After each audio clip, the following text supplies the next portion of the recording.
You all and welcome back to my channel. तो basically मैं अभी अभी उठी हूँ, पता नहीं आजकल मुझे क्यों इतनी नींद आ रही है। इट्स अप्रॉक्स 9 बज रहे हैं। सो अभी मैं सोच रही हूँ नहा वहा लेते हैं फटाफट से, एक ही बार में स्टडी करने बैठेंगे एंड कंप्लीट इवनिंग तक कंटिन्यूस सेशन चलेगा।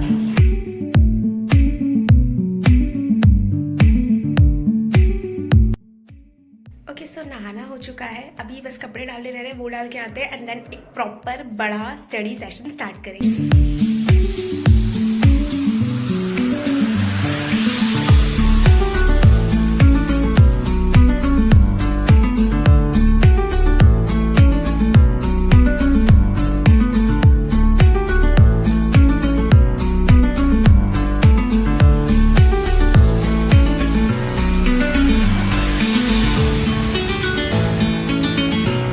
If you are following me from past 3 to 4 months then you definitely know कि मैं मॉर्निंग में 2 टास्क सबसे पहले करती हूँ, रीडिंग एंड कैलकुलेशन। एंड अब तो आदत सी लग गई है, जैसे सुबह ब्रश करना कंपलसरी है वैसे ही अब मेरे लिए रीडिंग एंड कैलकुलेशन भी कंपलसरी हो गया है। तो मज़ा आता है, रोज़ कुछ ना कुछ नया आर्टिकल पढ़ने को मिलता है।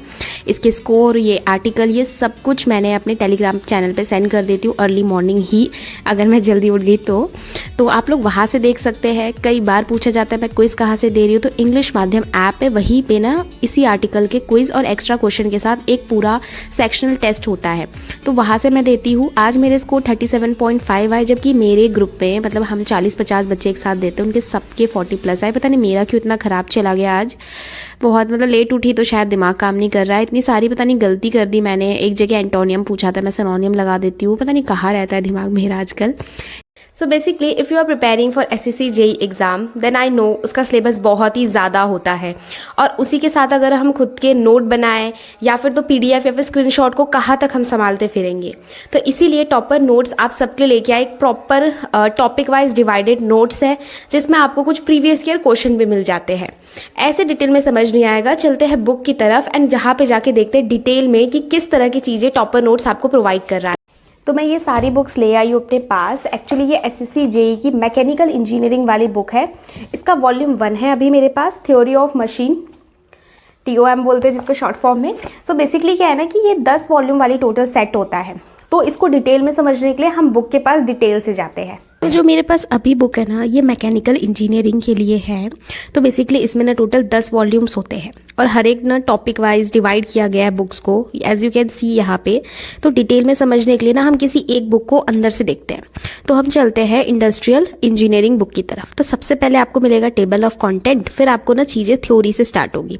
थ्योरी के बाद आपको थोड़े से डेरिवेशन मिल जाएंगे, प्रॉपरली चीज़ों को समझाया गया है, जहाँ पे फॉर्मूला वगैरह को एक्सप्लेन किया गया है, और कुछ एल्गोरिदम है, इनको भी डिटेल आपको स्टेप वाइज चीज़ें बताई गई है बेटर अंडरस्टैंडिंग के लिए। फिर आपको कुछ ना प्रैक्टिस क्वेश्चन मिलेंगे ऑब्जेक्टिव टाइप, एंड उसके जस्ट बाद ना आपको आंसर शीट भी मिल जाएगी।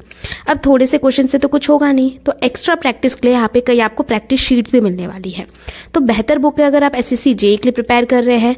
हम एक और बुक को थोड़ा रिव्यू देख लेते हैं। तो वैसे ही टेबल ऑफ कंटेंट, देन आपको थ्योरी मिलेगी और कई जगह डायग्राम से भी चीज़ों को बताया गया है।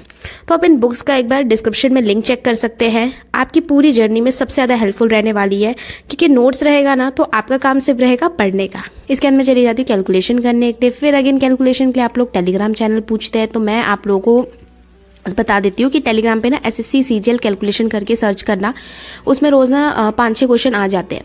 वो फ्री वाला है। जो पेड वाला है उसमें कम से कम मुझे नहीं पता कितने क्वेश्चन रहते हैं, लेकिन इतने रहते हैं कि हाँ मुझे हाफ एन आवर लगता है प्रैक्टिस करने में, तो मैं वहाँ से कर लेती हूँ। और बहुत लोग ये कैलेंडर पूछ रहे थे, तो इस कैलेंडर का मुझे नाम तो नहीं पता, मतलब ये मेरे पापा के ऑफिस में लास्ट ईयर का पड़ा था तो मैं उठा के ले आई। आप देखोगे इसमें 1 अप्रैल को मंडे शो कर रहा है, अब 1 अप्रैल को मंडे थोड़े है, तो ये ना लास्ट ईयर का है, तो मैं ले आई थी एवी। तो अब मैं यहाँ पे ना इसको लगा लिया करती हूँ, क्योंकि जब मैं लाइब्रेरी गई ना तो मुझे सबसे बेस्ट चीज़ यही लगी थी कि टू डू लिस्ट लिख के सामने चिपका दो। तो इसलिए मैं थर्मोकॉल छोटा सा था मेरे पास, मैंने उसको लगा दिया। और इसीलिए मैंने ना ये रूम में ब्लैक शीट्स भी लगाई है, क्योंकि मैं इस पर स्टिकी चिपकाना चाहती थी। और ऐसा होता है ना, मैं जनरली स्टिकी लगाती हूँ तो वो वीडियोज़ में ना थोड़ा अजीब सा दिखता है, ब्लैक के ऊपर लगाऊंगी ना थोड़ा सा अट्रैक्टिव और अच्छा दिखेगा, इसीलिए। तो मैं ये सब लगा दिया। मैंने रूम तो बहुत अच्छा लगाया ताकि पढ़ने की ना वाइब्स आए, क्योंकि मैंने रूम शिफ्ट करा ना जब से, तो एक पढ़ने वाली वाइब नहीं आ रही थी मेरे को, मतलब अपनी चीज़ें नहीं थी, ये बहुत अजीब सा फील होता था।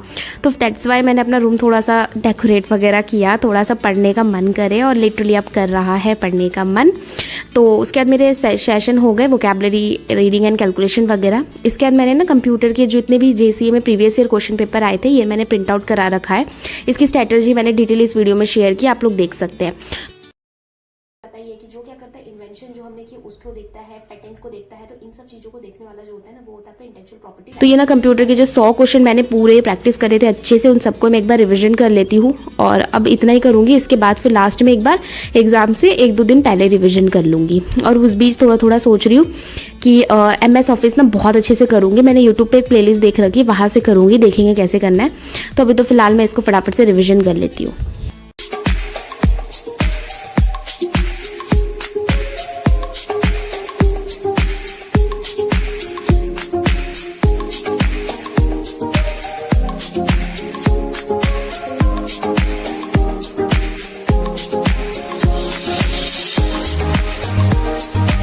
कंप्यूटर रिवीजन होने के बाद ना, ये जो मैंने 4 पेपर प्रिंट आउट कराया ना, इसमें से मैंने ना कंप्यूटर पूरा कर लिया, एंड मैथ्स का थोड़ा सा रह रहा है, जो कि आज मैं अपने फ्रेंड के साथ बैठ के करूँगी, क्योंकि वो भी प्रिपेयर कर रही है JC के लिए, तो मैथ्स साथ में करने वाले हैं।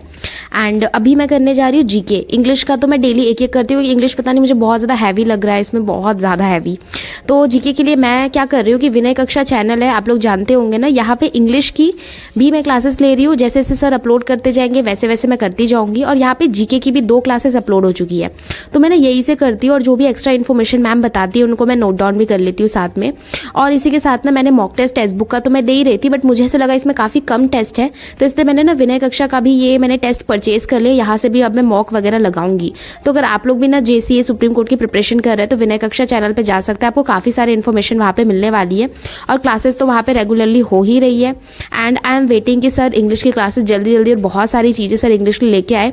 वैसे सर की जो मैराथन है ना 150 रूल वाली, ये वाली वीडियो, अब इसको भी एक बार रिविजन कर सकते हैं अगर आपको ग्रामर रूल में कोई भी प्रॉब्लम है तो अभी तब तक मैं इतना फटाफट कंप्लीट कर लेती हूँ। Okay, so done with the classes, and मैंने सोचा था कंटिन्यूसली इवनिंग तक पढ़ूंगी without any kind of break, but अब मैं थोड़ा सा बर्नआउट फील कर रही हूँ, तो थोड़ी देर का ब्रेक लेते हैं। लंच भी नहीं किया मैंने अभी तक, सो लंच कर लेते हैं, एंड उसके बाद देन आगे चीज़ें कंटिन्यू करेंगे। तो 1 घंटे का ओवरऑल ब्रेक लेती हूँ, इस बीच में वीडियो भी एडिट हो जाएगी। तो चलते, आफ्टर द लॉन्ग ब्रेक मैं आ जाती हूँ थोड़ा सा मैप रिविजन करने के लिए, जिसमें मैं अपना प्रॉपरली रिवर को और जो अपना प्लेट्यू है उसको रिवर्स किया। फिर इतना करते करते शाम हो गई, देन फिर मैंने मॉक टेस्ट दिया, एंड सुप्रीम कोर्ट का मॉक ही 2 घंटे का होता है। इंग्लिश पता नहीं क्यों इतनी ख़राब होती जा रही, समझ नहीं आ रहा। खैर, उसके बाद मैंने प्रॉपरली चीज़ों का एनालिसिस किया, मतलब मैंने ये सोचा ये 4 पेपर तो बहुत अच्छे से करके जाऊंगी, और इसी के साथ मेरा दिन खत्म होता है। तब तक ले बाय बाय, मिलते हैं किसी अगली वीडियो में।